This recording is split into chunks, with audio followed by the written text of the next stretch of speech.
Olá, boa noite. Meu nome é Nathalie Caroline, sou estudante de Educação Física na UEG de Itumbiara, Goiás. Faço o 8º período e vou ministrar uma mini-aula na disciplina de Políticas Educacionais. Nessa mini-aula, vou abordar a evolução das políticas educacionais no Brasil, destacando dos desdobramentos ocorridos a partir da instituição de 1998, os processos de construção dessas políticas, os conflitos e interesses envolvidos, a influência do neoliberalismo e o papel da estrutura federativa. O objetivo é compreender como a educação é moldada por decisões governamentais e pela participação da sociedade. Então, vamos começar com a Constituição de 1998 e evolução da educação. Educação como direito de todos e dever do Estado. Responsabilidade compartilhada, União, Estados e municípios. Programas e reformas. LDB, Fundef e Fundeb. Vou começar um pouquinho falando sobre a Constituição de 1988. A Constituição de 1988 marcou um ponto de virada para a educação no Brasil. Pela primeira vez, a educação passou a ser garantida como um direito fundamental de todos os cidadãos e um dever do Estado. Além disso, ela estabeleceu a responsabilidade compartilhada entre a União, os Estados e os municípios, assegurando que diferentes níveis do governo participem da oferta e regulação da educação. Então, antes da Constituição, a gente não tinha o direito de todos, né? Ele era resolvido somente pela elite, no caso, pelo governo. E como passou um dever do Estado, então ele teve que unir com os municípios e com a União para garantir uma melhora na educação. Programas e reformas, como a Lei de Diretrizes e Bases da Educação de 1996, o Fundef e posteriormente o Fundeb, surgiram para organizar o financiamento, melhorar a qualidade do ensino e promover a equidade. Então, veio para melhora, né? Para melhorar e garantir um ensino bom para todos. Esses mecanismos refletem a tentativa de criar políticas educacionais mais democráticas, que respondem às necessidades de todos os estudantes, independente da região ou condição social. Foi o que eu falei, independente de qualquer estado, município que ele morasse, ele ia ter um ensino de base, né? Uma educação boa, no caso.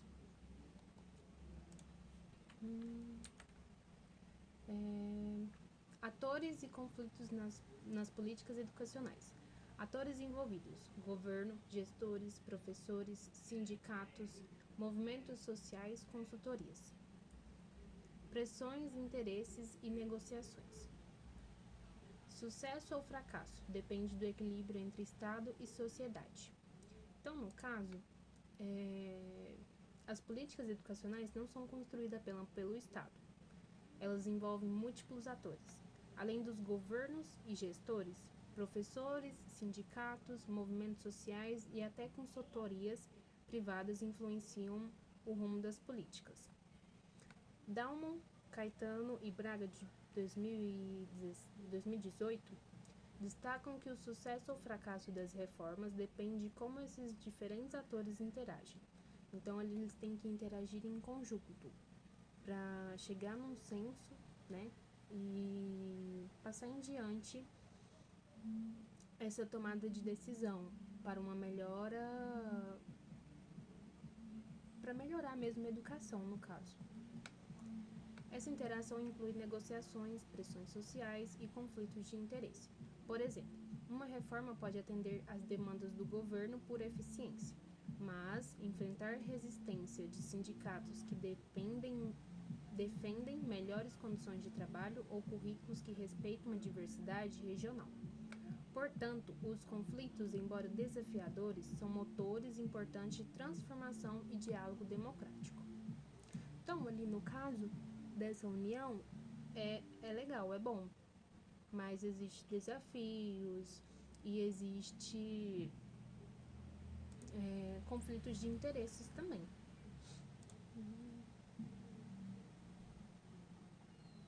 Deixa eu ver aqui. Quando olhamos para quem precisa das políticas educacionais, percebemos que não são só os governos que decidem. Professores, sindicatos, movimentos sociais e até consultorias privadas também influenciam no rumo da educação. Assim como eu falei, Dalmo, Caetano e Braga destacam que o sucesso ou fracasso das reformas depende de como esses autores interagem. Então, se eles interagirem com uma boa convivência, ok. Agora, se não, tem desafios, tem conflitos. Por exemplo, um sindicato pode lutar por melhores salários ou condições de trabalho, enquanto o governo busca eficiência em metas de desempenho. Então, cada um ali tem sua função para garantir uma educação boa.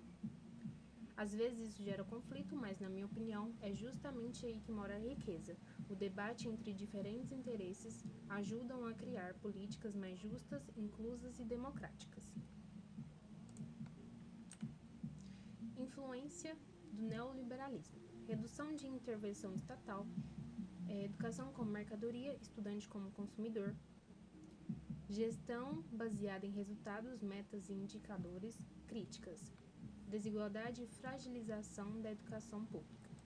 No caso, o neoliberalismo, ele trouxe para a educação uma visão de mercado, no qual o Estado deve intervir no mínimo possível, privilegiando eficiência e competitividade. Nessa perspectiva, a educação passa a ser vista como uma mercadoria e o estudante como um consumidor. No Brasil, isso se traduziu em política de gestão escolar baseadas em resultados, avaliação padronizada e o cumprimento de metas quantitativas. Embora essas práticas visam eficiência, críticos apontam que elas podem fragilizar a educação pública, aumentando a desigualdade e reduzir a participação dos professores e da sociedade civil na tomada de decisão. O neoliberalismo tem um ponto, sim, positivo, mas um ponto negativo, que seria deixar as pessoas que estão ali no meio da realidade fora da decisão, né? Fora ali das reuniões, e isso seria, assim, um ponto negativo. Assim, o neoliberalismo exerce influência sobre o conteúdo, a gestão e a implementação das políticas educacionais, muitas vezes priorizando indicadores em detrimento das necessidades reais dos estudantes. Bom, o neoliberalismo trouxe uma visão bem diferente de como a educação deve funcionar, né? No caso, não deve ser de forma padronizada, competitiva, deve ser de forma mais leve, no caso. Ele entende, né, o neoliberalismo entende a escola como um negócio e o estudante como um consumidor. Isso fez surgir políticas focadas em resultados, metas e indicadores de desempenho. Eu vejo que isso tem um lado positivo, igual falei, que é a tentativa de tornar a gestão escolar mais eficiente, que, tipo assim, vai em busca de resultado, então faz com que o estudante ele estude para ter um resultado, né, para dar um retorno, no caso. Mas um lado negativo, muitas vezes a educação pública fica fragilizada e desigual, porque o foco no mercado não resolve problemas sociais, nem garante qualidade para todos. E isso sim é um ponto muito negativo, né? A desigualdade e não garantir qualidade para todos, ou seja, alguns são afetados e os outros são privilegiados. É um modelo que exige reflexão sobre como equilibrar eficiência e justiça social. Então, o neoliberalismo, ele não é ruim, mas também ele não é bom. Tem os seus lados positivos, tem os seus lados negativos. Só que eu acho que os lados negativos é o que pode suprir para que ele seja negativo, muito negativo. Porque a desigualdade e não garantir a qualidade para todos, ou seja, o pessoal que estuda em rede pública são afetados porque não tem uma educação eficiente, não pode ter professores eu nem falo dos professores, mas ele não tem um estudo dirigido para que haja resultado lá na frente. Estrutura federativa e construção do direito à educação. União, estados e municípios, competências compartilhadas.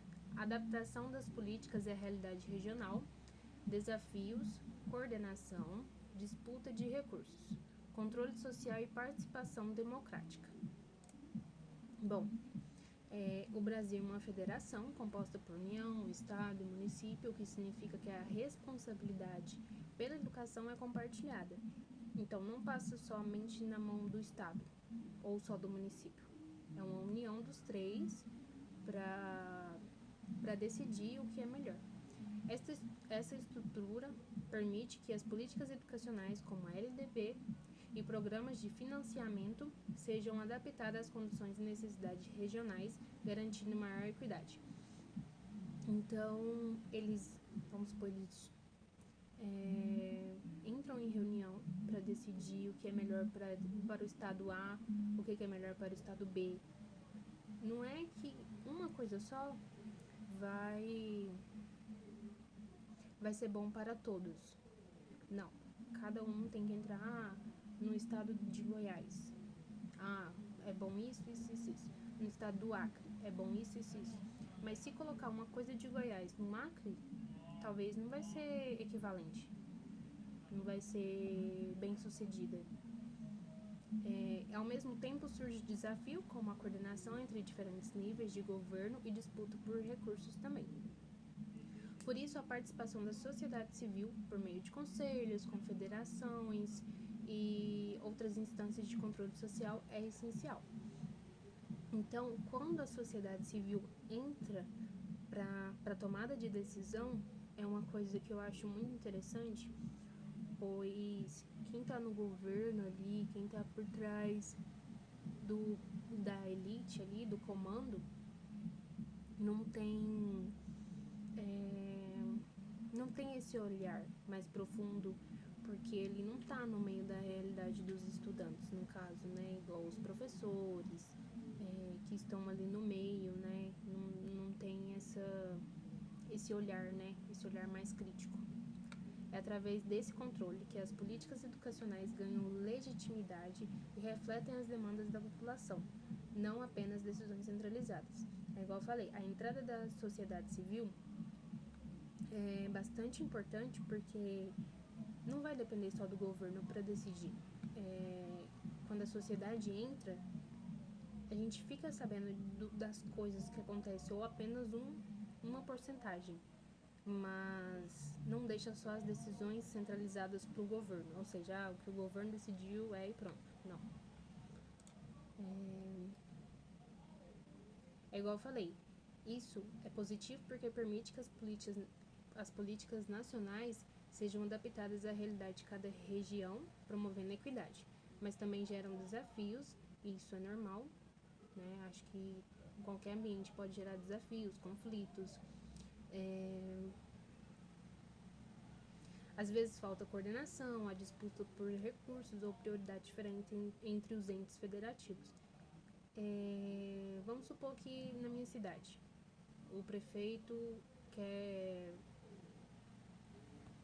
priorizar fazer tal coisa e deixa a educação de lado. Eu acho que isso acontece mais ou menos no Brasil todo, ou talvez até no mundo todo.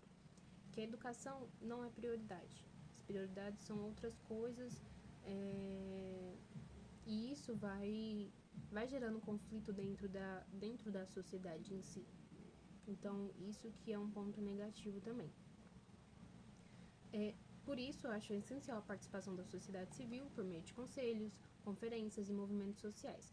É legal essa parte porque é aí que a sociedade entra para decidir também as decisões, né? As decisões tomadas pelo governo. Para garantir que as políticas realmente atendam às necessidades da população. E sem essa participação, corremos o risco de decisões centralizadas que não refletem a realidade de todos os estudantes. É igual eu falei, né? O professor ali que tá mais adentro ali daquela realidade, ele tem um propósito maior, uma visão mais crítica. Então, para concluir, políticas educacionais, resultado de decisões do Estado e pressões sociais, conflitos e disputas como motores de transformação, influência do neoliberalismo e desafios federativos, e a participação democrática essencial. Então, em resumo, né, a construção das políticas educacionais no Brasil é complexa e envolve múltiplos atores de interesse, igual eu falei, governo, gestores, professores, sindicatos, a sociedade. Conflito e disputas, embora desafiadores, são motores de transformação, estimulando o debate e fortalecendo a democracia. O neoliberalismo influencia essas políticas, propondo a eficiência e indicadores de desempenho, mas também gerando críticas quanto à desigualdade e à fragilização da educação pública. A estrutura federativa permite adaptação regional, mas exige coordenação e participação social. Portanto, a participação da sociedade civil continua sendo essencial para garantir que as políticas educacionais sejam inclusivas, justas e efetivamente voltadas para o direito à educação de todos. No caso, as políticas educacionais no Brasil são o resultado de uma complexa combinação de decisões do Estado, União, Estado e município. Embora lá dentro haja conflito, tensões, desafios, e isso é bom, por um lado, né, que são fundamentais para estimular um debate e transformação. Na verdade, tudo tem que ser equilibrado, né? E quando o neoliberalismo influencia essas políticas, trazendo metas e indicadores, mas também aumenta a desigualdade e fragilidade da educação pública, é igual eu falei, tem seu lado positivo, tem seu lado negativo. Só que o lado negativo, ele pode até suprir os lados positivos. Então, acaba que tudo tem que colocar na balança. E a federação permite adaptar políticas às diferentes realidades regionais, mas exige participação social constante. Para mim, o ponto mais importante é que a educação só melhora quando o governo, professores, movimentos sociais e a sociedade civil, principalmente, participam juntos, garantindo políticas mais justas, inclusivas e democráticas. No caso, diante disso tudo, dá para fazer uma reflexão sobre como seria se o governo fizesse todas as decisões. Como seria se não existisse votação, né? Eleição, no caso. Como seria se não existisse isso? Isso seria um exemplo, né, da sociedade civil também tomando decisões. Acaba que a gente não sabe se é 100% eficaz, mas é uma coisa ali que a sociedade está por dentro, né? Mas assim, por um lado, pensando, refletindo, como seria se não existisse isso? Como seria se o pessoal lá mesmo do governo decidisse quem entrasse e quem saísse, né? Então, vale refletir sobre isso. E eu acho que é isso. É isso. Obrigada. E essa foi a minha mini aula. Obrigada. Tchau.